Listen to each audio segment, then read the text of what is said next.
नमस्कार, मी संदीप घाटगे. पालकांना त्यांच्या मुलांचं ऍडमिशन करते वेळी किंवा काही पालकांनी केला असेल तर हा एक प्रश्न पडतोय की कोणत्या बोर्डला ऍडमिशन घ्यायचं. स्टेट बोर्ड असेल, सीबीएसई असेल किंवा आयजीसीएसई परत आणि असे काय ते ढीग बोर्ड. मग तिथं कोणकोणत्या गोष्टी पाहायला पाहिजेत, आपला निर्णय कशाच्या वरती घेतला पाहिजे आणि कोणता चांगला बोर्ड असेल हे सगळं आपण या व्हिडिओमध्ये पाहूया. अगोदर मी माझं क्वालिफिकेशन सांगतोय का, जर मी कोणत्या बोर्डला ऍडमिशन घ्यायचं किंवा शिक्षणाबद्दल बोलतोय तर माझं शिक्षण काय आहे किंवा नाही तर मी असंच काहीतरी आलोय आणि सांगायला लागलोय असं पण व्हायला नको. माझं एमटेक झालंय थर्मोडायनामिक्स मध्ये. मी मेकॅनिकल इंजिनियर आहे. 10 वेळा गेट एक्झाम मी चांगल्या मार्कांनी पास केलेली आहे. गेट एक्झाम काय असते ते इंजिनिअरिंगच्या विद्यार्थ्यांना विचारा, जर वर्षी आयआयटी एक्झाम घेत असेल. माझं एनआयटी ऍडमिशन होतं. व्हीजेटीआय मुंबई, वालचंद, सांगलीची ही बेस्ट इंजिनिअरिंग कॉलेज महाराष्ट्रातली, भारतातली, इथं ऍडमिशन झालेलं. आयआयटी नाही मिळालं, कमी थोडे मार्क्स मिळाले, पण एनआयटी वगैरे मिळालं. हे थोडंफार माझं शिक्षण आणि गेली 10-1 वर्ष झालं मी या शिक्षण क्षेत्रामध्ये आहे. आता विद्यार्थ्यांना शिकवतो आणि त्या एक्सपिरियन्स नुसार मी सांगतो की नेमकं बोर्ड काय. तर मोठे 2 प्रॉब्लेम आहेत आपल्या पालकांकडे की स्टेट बोर्डला ऍडमिशन घ्यायचं की सीबीएसई ला घ्यायचं, म्हणजे केंद्रीय माध्यमिक शिक्षण बोर्ड. बाबा पूर्ण भारतभर चालतोय आणि काही भारताच्या बाहेर पण स्कूल आहेत, पण ती नॉमिनल आहे. सहसा भारतभर शाळा यांच्या, तुम्हाला जर पहिलं सीबीएसई स्कूल म्हटला तर नवोदय असेल, ते खूप जुने होते. आता नवोदयचा पण क्वालिटी दर्जा असेल तो ढासळलाय. त्यामुळे तिथेही बघा मुलं मधून सोडून चाललेत. परत मग मुलं सोडल्यामुळे परत त्यांनी 8वीला त्यांना परीक्षा घ्याव्या लागल्या. 11वी-12वीला तर कोण शिकतच नाही, कारण पूर्ण दर्जा जो होता आज संपलाय तिथेही. मग हे 2 बोर्ड आहेत, तर ऍडमिशन घ्यायचं कुठे. आज पाहिला गेलं स्टेट बोर्ड मध्ये 10वीला बसणारी 15 ते 16 लाख मुलं आहेत. हा नंबर मी एक्झॅक्ट सांगतो. 15 ते 16 लाख मुलं स्टेट बोर्ड मध्ये आपल्या दरवर्षी 10वीची परीक्षा देतात आणि 90,000च्या आसपास, चला मी म्हणतो सोपं करायला 1 लाख सीबीएसई बोर्ड मधून परीक्षा देतात. आता इथंही म्हणतील ह्या जवळपास सगळ्या शाळा खासगी आहेत, मग 50,000पासून 5 लाखांपर्यंत फी असणाऱ्या पण शाळा आहेत महाराष्ट्रात. म्हणणार आम्ही मोठ्या 15-10 लाखांच्या पण आहेत, पण त्या सोडून देऊ, त्यानंतर त्याच्याबद्दल काहीतरी एक वेगळा व्हिडिओ बघू. हा आहे सहसा ह्या सगळ्या खासगी आहेत, एखादं नवोदय सोडलं तर. आणि ह्या सरकारी पण आहेत, ह्याच्यामध्ये खासगी पण आहेत. मग ह्यामधले चांगलं बोर्ड कोणता काय, ह्या गोष्टी आपण इथे डिटेल पाहतोय. पहिला पालकाच्या डोळ्यामध्ये बसतं की त्या शाळेची बिल्डिंग चकचकीत आहे, सुविधा आहेत. पालक पहिला म्हणतोय माझ्या मुलांना मी ह्या शाळेत घालणार. हा कुठल्याही पद्धतीचा पॅरामीटर होऊ शकत नाही ऍडमिशनचा. हा, तुम्ही खूप रिच फॅमिली मधून आहे आणि तुम्ही बिझनेस फॅमिलीमध्ये आहे, मग ज्या शाळेची फी 15 लाख 20 लाख रुपये आहे तिथं तुम्ही टाकणार आहे तर चला. आहे 1-2 स्कूल मी पाहिलेत, एक रिलेटिव्ह मधलं आहे की जिथं 15 लाख रुपये वर्षाची फी आहे, पहिलीची पण तेवढीच आहे. आता तिथं बिझनेसमॅन रिलेटेड, ते बिझनेस रिलेटेड आहेत. त्यांना मुलांना काय त्यांच्या शिकवून कुठं नोकरीला किंवा सरकारी स्पर्धा परीक्षा द्यायला नाही पाठवायच्या, त्यांना बिझनेसच पाहिजेत. मग त्यांचे कॉन्टॅक्ट बिझनेस फॅमिलीमध्ये होतात, ती मुलं तशीच वाढतात, ती वेगळी गोष्ट आहे. मग मी त्या शाळा पकडत नाही. पण आज पाहायला गेलं प्रायव्हेट स्कूलच्या बिल्डिंग अशा चकचकीत. मग प्रायव्हेट स्कूलमध्ये पण 2 टाईपचे बोर्ड, स्टेट बोर्ड, सीबीएसई पण आहे. ठीक आहे, स्टेट बोर्ड मध्ये परत ते 2 घेतात, सेमी इंग्लिश आणि इंग्लिश मिडियम. सीबीएसई तर सगळं इंग्लिश मिडियम आहे. तुम्हाला बिल्डिंग चकचकीत, मुलं वगैरे सगळं असं तुम्हाला दिसेल. स्टेट बोर्ड मध्ये तुम्ही काही प्रायव्हेट सरकारी शाळा आल्या, सरकारी काही शाळांची अवस्था खराब आहे, काहींची चांगली आहे. मग स्टेट बोर्ड मध्ये परत प्रायव्हेट पण आलेत, मग त्याच्यामध्ये पण तुम्हाला काय मिळतील, प्रायव्हेट मध्ये मराठी मीडियम मिळेल, सेमी इंग्लिश मिळेल, इंग्लिश मीडियम पण मिळेल. ओके, हे सगळं आहे. सीबीएसई मध्ये मग मात्र फक्त ते इंग्लिश मीडियम येतं. तुम्ही बिल्डिंग बघून कधीही कुठेही ऍडमिशन घेऊ नका, कारण तुम्ही मुलांना पाठवताय त्याचं काहीतरी शिकावं, शिक्षण घ्यावं, नॉलेज मिळावं, मुलं तुमची जमिनीवर राहावी. जमिनीवर राहावी म्हणजे काय, मुलं विनाकारण हवेत राहून येत ना, मी असं आहे, आमच्या घरी हे आहे, आमच्या घरी आयफोन आहे, मर्सिडीज आहे, असं नसावं. तुम्ही मुलांना संस्कार घेण्यासाठी, सोशल होण्यासाठी, मुलांमध्ये मिसळण्यासाठी, समाजामध्ये कसं वागलं जाईल ह्याच्यासाठी शाळेत पाठवताय. चांगले मार्क्स पडून कोण नोकरीसाठी जाईल, कोण स्पर्धा परीक्षा करून एमपीएससी युपीएससी ला जाईल, हे बरेच विचार वेगवेगळे असतात. त्यासाठी पालक 99% काय म्हणतो, 99.9 तरी पालक ह्याच्यासाठी पाठवतात. मग त्यासाठी पाठव, त्या शाळेची बिल्डिंग नका बघू, कारण मोठं घर पोकळ वाचताना अशा कंडिशन असतात मॅक्सिमम शाळांच्या. आज प्रायव्हेट 90% शाळा बकवास आहेत. त्यांची बिल्डिंग फक्त चकचकी दिसणार, आतला शिक्षक बघा जावा, कंडिशन वर्स्ट आहे, वर्स्ट. कमी पगारात कुठं शिक्षक मिळेल पहिला हा बघितला जातोय प्रायव्हेट मध्ये. का? कमी पैशात बसला, जास्ती काम करून घ्या, जास्ती फायदा शाळांना होईल. तुम्ही म्हणणार सरकारी शाळेत तर कुठं कंडिशन आहे, सरकारी शाळेत ढीगभर पगार आहेत पण शिकवत्यात कुठं? ते पण बरोबर आहे. तुम्हाला शाळा शोधायची आहे आणि बोर्ड मग मी सांगतो इथं, मग त्याच्यासाठी तुम्ही बिल्डिंग नका बघू. काय बघतात? सीबीएसई बोर्ड आहे, बिल्डिंग चकचकीत आहे, आम्ही जातो त्या शाळेत. आपल्याला चांगले मार्क्स पाहिजे आहेत, म्हणजे त्या मुलांना समजून घेऊन मार्क्स कसे पाडतात. चांगले मार्क्स याचा अर्थ नाही प्रायव्हेट शाळा 90%च्या वरच मुलांना देतात. ह्या वर्षीचे 10वीचे रिझल्ट बघा, एकदम बकवास, म्हणजे खूप मार्क मिळणार आहेत. कारण पेपर तर बकवासच निघाले, दर्जाच नाही आहे ह्या वर्षी, आणि चेकिंग तर काय विचारूच नका. त्यामुळे बिल्डिंग बघून तुम्ही घेऊ नका. तुम्हाला प्रायव्हेट स्कूल असं चकचकीत मुलांना टॅब वगैरे काहीतरी असं हायफाय शिकवणार. मीही आज म्हणेन शालेय शिक्षण हे फळ्यांवरतीच झालं पाहिजे आणि त्यांना समजून घेऊन असं लिखाणच दिलं पाहिजे, म्हणजे प्रश्न दिले पाहिजे आणि वर्गात लिहायला सोडवायला सांगितलं पाहिजे. ना की लिखाण म्हणजे घराला जाऊन शुद्ध लेखन काढा, एक प्रश्न 10 वेळा सोडवा, असं नाहीये. जुन्या शाळा होत्या तुम्ही बघा, असं शिक्षण होतं. 7वी, माझी आई स्वतः 7वी शिकली पण इंग्लिश वाचते. आज 7वीच्या किती मुलांना वाचता येतं हे बघा.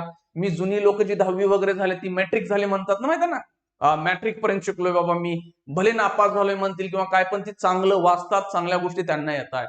कारण त्या काळात शिकवण्याच्या पद्धती वेगळ्या होत्या. आज तुम्हाला हे हायफाय दाखवून बिल्डिंगच्या नादाला नका. मी असं नाही म्हणत की तुम्ही खाजगी शाळांमध्ये जाऊ नका किंवा इंग्लिश मिडियमला जाऊ नका किंवा तुम्ही मराठीलाच जावं. मराठी पण असे बऱ्याच बकवास झालेत आता. पण बिल्डिंग हा एकमेव पॅरामीटर नसला पाहिजे, हा पहिला गोष्ट. आता मेन पॉइंट आपला इथे कुठे आहे की बाबा बोर्ड मध्ये फरक काय आहे. तर पहिला, नियंत्रण कुणाचं आहे? स्टेट बोर्ड वरती राज्य सरकार. प्रत्येक राज्यांमध्ये ते राज्य सरकार ते सगळं कंट्रोल करते. मग तुम्ही कर्नाटकला गेला तर कर्नाटक, महाराष्ट्र, गुजरात तर गुजरात गव्हर्नमेंट. इथं मात्र तसं नाही. Central board of secondary education म्हणजे सेंट्रल गव्हर्नमेंटच्या अंडरमध्ये ते असतं. तुम्ही म्हणाल मध्ये चांगला आहे, ऑब्व्हियसली चांगला आहे. बोर्ड म्हणजे ते सेंट्रल गव्हर्नमेंट दिला. अभ्यासक्रम प्रत्येक राज्याचा वेगळा असतो. इथं सगळ्या शाळांमध्ये सेम अभ्यासक्रम. ओके, ठीक आहे. अवघड आहे का? बोर्ड सीबीएसई पेक्षा तुलनेनं सोपं आहे. ठीक आहे. मग मला ही चांगली गोष्ट आहे की सीबीएसईची, ऑब्व्हियसली चांगली आहे. पण काही वर्षांपूर्वी, 15 वर्षांपूर्वी तिथं 70% पाडणं सीबीएसई मध्ये म्हणजे नाकी नऊ व्हायचं, डोक्यात ताप यायचा. पण आज 90-95 तिथेही किरकोळ झाल्यात. हा स्ट्रिक्टपणा हा राहिला नाही परीक्षांमध्ये. हा अभ्यासक्रम म्हणला तर आजही चांगला आहे, पण तो अभ्यासक्रम इथे शिकवला जातोय का तशा पद्धतीनं नाही. कारण काय झालंय माहितीये काय, ह्या मॅक्सिमम सगळ्या सरकारी शाळा, सॉरी खाजगी शाळा काय करतात, आधी मराठी मीडियम काढले असेल एखाद्या खाजगी शाळेनं किंवा तिथं सेमी इंग्लिश काढले असेल किंवा इंग्लिश मीडियम काढले असेल, त्याच शिक्षकांना कोट घालून मॅडमांना लिपस्टिक लावून बिवून तसल्या मॅडम घेतात. सहसा बघा तुम्ही इंग्लिश मीडियमचा स्टाफ आणि रेग्युलर स्टाफ फरक तुम्हाला बराच जाणवेल. मी काय मुद्दाम नाही, नटायला आवडतंय, आवरायला आवडतंय, काही हरकत नाही आहे, पण स्टाफला अशा पद्धतीने दाखवलं जातं की तो खूप हायफाय आहे, तिथं फी वाढवली जाते. तोच स्टाफ असतो खाली शिकवायला. काही काही शाळांमध्ये तर मी सेमी इंग्लिशला पण तो स्टाफ, इंग्लिश मिडियमला पण तो स्टाफ, सीबीएसईला पण तो स्टाफ, सेम स्टाफ शिकवतोय की नाही माहित नाही. हुशार असेल, चांगला शिक्षक असेल तर तो सगळीकडे शिकवू दे, पण ते पाहायला मिळत नाहीये. फक्त कपडे बदलले, नटवून ठेवलं त्यांना, लगेच फी वाढवण्यासाठी चाललं. इथं त्या पद्धतीचं शिक्षण मिळतंय का हा क्वेश्चन मार्क आहे, आणि ते मिळत नाही, गॅरंटी देतो तुम्हाला मी. भाषा ऑब्व्हियसली मराठी, इंग्लिश पण आता राहिलं नाही ना. इकडचे मॅथमॅटिक्स आणि सायन्स, मी लास्ट व्हिडिओमध्ये सांगितल्याबद्दल गणित आणि विज्ञान हे दोन्ही विषय कुठेही ऍडमिशन घ्या, इंग्लिशमध्येच तुम्हाला शिकायला पाहिजे. कारण आपलं दुर्दैव आहे की आपल्याला दुसऱ्यांच्या भाषेमध्ये पुढचं सगळं शिक्षण 10वी नंतर तुम्हाला सायन्स असेल, मॅथमॅटिक्स आहे, शिकायचं आहे तुम्हाला, तर ते इंग्लिशमध्ये शिकावं लागणार. कारण तिथून पुढं सगळं तुम्हाला इंग्लिशमध्ये आहे. मराठीमध्ये गेला तर नाही, पॉसिबलच नाहीये. त्यामुळं ठीक आहे, अशा ठिकाणी ऍडमिशन घ्या की तुम्हाला तिथं कुठल्या भाषेत शिकवलं जाईल, तुम्ही कम्फर्टेबल असाल तिथं. शाळांची संख्या बऱ्यापैकी राज्यातच असतात, त्या भारतामध्ये आहेत आणि विदेशात किरकोळ आहेत, काही जास्त नाही आहेत पण आहेत काही. अभ्यासाचा भार बोर्ड ना लोड घेत नाही. इथं थोडं टेन्शन आहे. पण मी म्हणलं ना, हे 15-20 वर्षांपूर्वी होतं खरोखर. क्वालिटी जर सीबीएसईची होती ना 15-20 वर्षापूर्वीचे मार्क बघा जाऊन, 12वीला 70% पडतच नव्हते. लय घासायला लागायचं मुलांना. पण आता ते संपलंयच हो सगळं. का झालं? शाळा ढीगभर झाल्या इथं, सगळ्या खाजगी आल्या.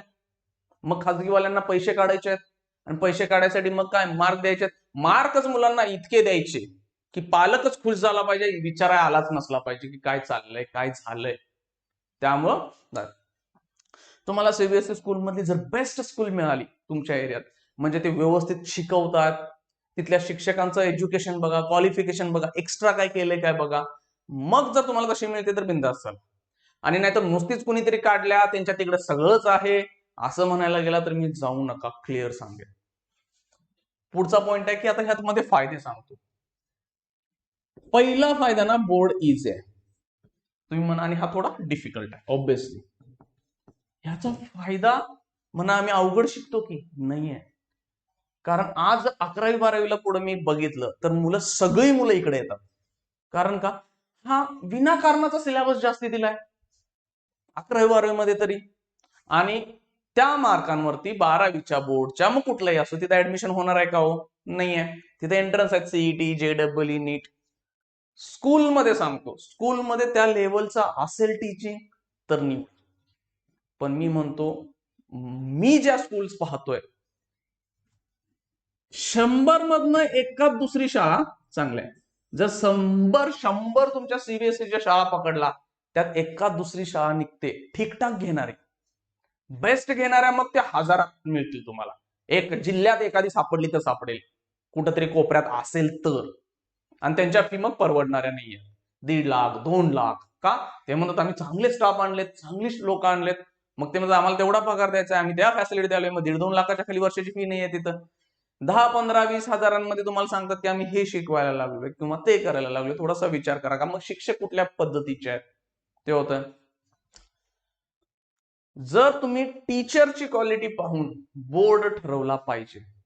नुसतंच मी हा सिलेबस आहे म्हणून तुम्ही जर गेला तर मात्र मग तुमचा मुलगा किंवा मुलगी एवढी ब्रिलियंट पाहिजे की स्वतः ते करतील, मग इकडं चला. ह्याचा अर्थ असा नाही की तुम्ही स्टेट बोर्डला गेला तर तुमचं खूप चांगलं होईल ना. त्याचा फायदा काय, इथं नंबर ऑफ स्टुडंट्स जास्त आहेत, त्यामुळे अवेलेबल गोष्टी पण जास्त आहेत, थोडस इझी पण जात आहे. आपल्याला शिकायचं काय ना हे टार्गेट ठेवायला पाहिजे. जर तुम्हाला चांगले शिक्षक मिळाले, जमिनीवर बसून शिकवू द्यात, नाही तर एखाद्या पत्र्याच्या खोलीत बसून शिकवू द्यात, तिथं ऍडमिशन घ्या जावं. बिनधास्त मध्ये घ्या, बिनधास्त मध्ये. कारण तो माणूस तुमच्या मुलांना घडवणार आहे. असं कधीच होत नाहीये की चांगली शाळा मिळाली म्हणून मुलं खूप लय बदलतील, नाही आहे. तो शिक्षक आणि विद्यार्थी ही दोन चांगली मिळाली बास झालं, मग ती बिल्डिंग कशी पण असू दे. त्यामुळं हा तुम्हाला इथं चांगले शिक्षक मिळतात, खूप चांगला आहे, इथं बिनधास्त ऍडमिशन घ्या. नुसती बिल्डिंग दिले, काहीतरी चाललंय, इकडं या, बिनकामाचे तर डोक्याला लोड घेऊ नका. तुम्ही स्वतः करणार आहात अभ्यास, तुम्हाला शिकवायला लोक आहेत, इकडे या. पण पुढचा प्रश्न काय होतोय, बोर्ड खरंच महत्वाचा असतोय का? माझ्या मते सांगतो की शालेय शिक्षणासाठी बोर्ड खूप मोठा काही फरक नाही पडत. कारण जर बोर्ड खरोखर जर बोर्डच महत्वाचा ठरला असता, मग मुलं कशी असू द्यात, शिकवणारी कशी असू द्यात, तर सगळी इंग्लिश मिडियमचे असतील, मग ते स्टेटचे असतील, सीबीएसईचे असतील, ती सगळी टॉप करून पुढे चांगल्या ठिकाणी गेली असती ना. तसं होतंय का? नाही होत. आणि ही मराठी मीडियम वाली किंवा स्टेट बोर्ड वाली मागच पडतात का? नाहीये. शिकवणारे शिक्षक आणि ते विद्यार्थी ह्यांचं ट्युनिंग कसं आहे. काही मुलं आगाव असतात, त्यांना कसं हँडल केलं जातंय. काही हुशार असतात, त्यांना शिकवायची गरजच नाही, फक्त त्यांना थोडंसं गायडन्स करायची गरज असते, मग ते करणारे लोक आहेत. अशी शाळा निवडा. आणि मग बोर्ड फक्त बोर्ड निवडला म्हणून तुमचं चांगलं होईल असं तुम्हाला वाटत असेल तर आज पूर्णपणे तो चुकीचं आहे, तसं होणार नाहीये. त्यामुळं कुठलं मीडियम निवडावं, काय निवडावं, हा मागचा व्हिडिओ बनवलाय. बोर्ड पाहिजे की नाही तुम्ही हे सगळे पॉइंट्स लक्षात घ्या आणि मग निर्णय घ्या की तुम्हाला कोणत्या बोर्डमध्ये ऍडमिशन घ्यायचं. चला, थँक्यू.